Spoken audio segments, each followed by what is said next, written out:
Deus não pode te levar a crescer sem antes te levar no caminho da renúncia. Ele quer que você deixe alguma coisa. E a Bíblia fala que os discípulos deixaram a multidão. Agora você começa a entender o poder que tem a palavra de Deus. A palavra de Deus não começa a funcionar quando isso chega ao teu coração. A palavra de Deus não começa a funcionar quando você apenas ouve. A palavra de Deus não precisa de um elemento para poder funcionar. A mesma palavra, ela tem o poder de funcionar por si mesma. Nós não precisamos de uma outra coisa para funcionar, ou entramos num cenário de manipulação, onde é necessário você te esfregar um azeite para você entender que a palavra funciona, ou te colocar em um sal para você entender que a palavra funciona. Não, a mesma palavra, ela em si própria funciona.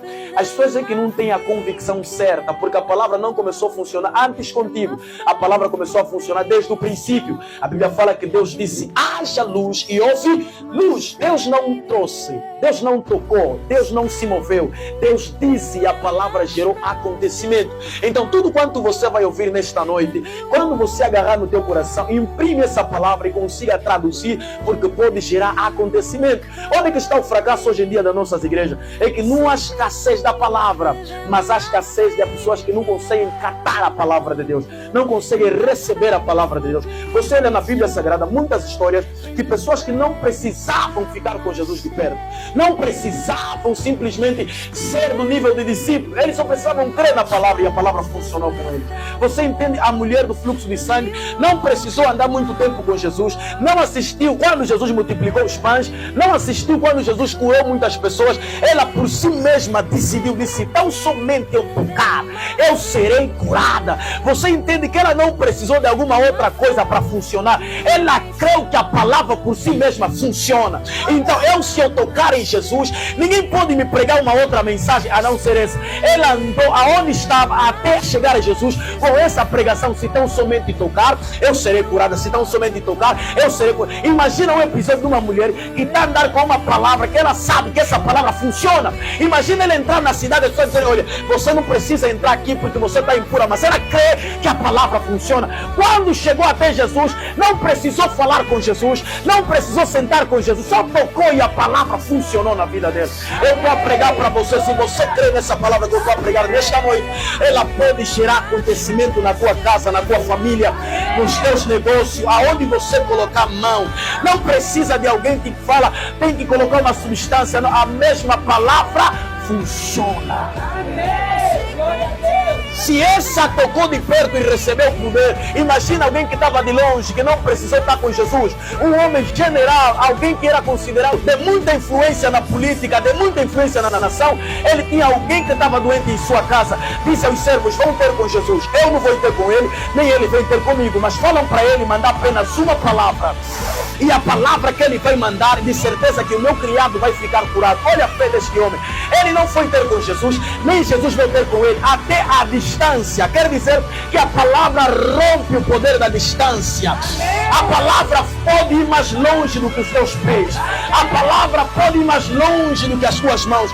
Os servos chegaram até Jesus e disseram a Jesus, o nosso general disse, para ele não vai ter contigo, nem você ir ter com ele, para mandar apenas uma palavra. Jesus disse, podem ir. Na medida que disse, podem ir, quando chegaram até o criado, encontraram um curado.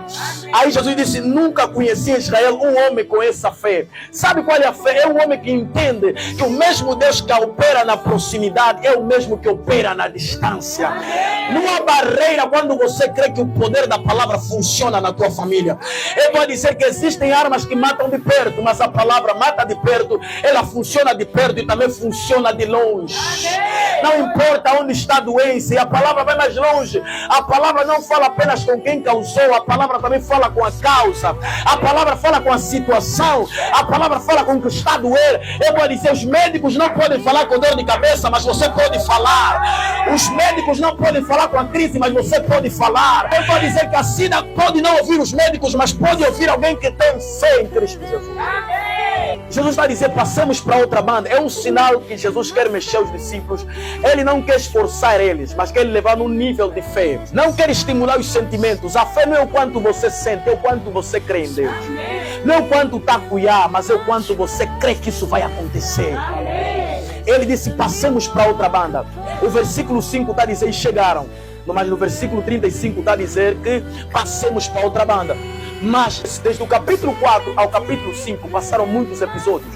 Agora imagina um cenário onde Jesus não lhes ofereceu melhores condições, não lhes deu outro barco, não lhes deu muita coisa que aparentemente é agradável na tempestade, mas só disse uma palavra. Quer dizer que a palavra é a única substância que todo mundo deveria carregar. Há um cenário onde o mundo, você olha o barco, não tem nada de interessante em Jesus, não tem muita coisa nele, ele é apenas um homem de 30 anos, de 33 que daqui a nada vai morrer, mas só disse passamos para outra banda. Eles olharam para o mar, não tem muita coisa para oferecer, Pedro tem embora negócio dele, outros têm outras ocupações. Se calhar um deveria pensar, mano, vamos embora resolver nossa vida, porque a nossa vida precisa de mulher, precisa de filhos, mas eles só tinham a palavra que Jesus deixou. Jesus disse, passemos para outra banda. Imagina uma palavra onde não te ofereceu muita coisa, não te deu muito benefício, não disse, se você passar, vai ficar rico, você vai ter muita coisa. Ele disse, passemos para outra banda. Imagina um episódio onde ele disse que passemos, mas não te ofereceu muita coisa. Agora todo mundo está se perguntar, esse homem de 30 anos vai nos oferecer o quê? Mas vamos só passar. Eles pegaram na palavra e entraram no barco.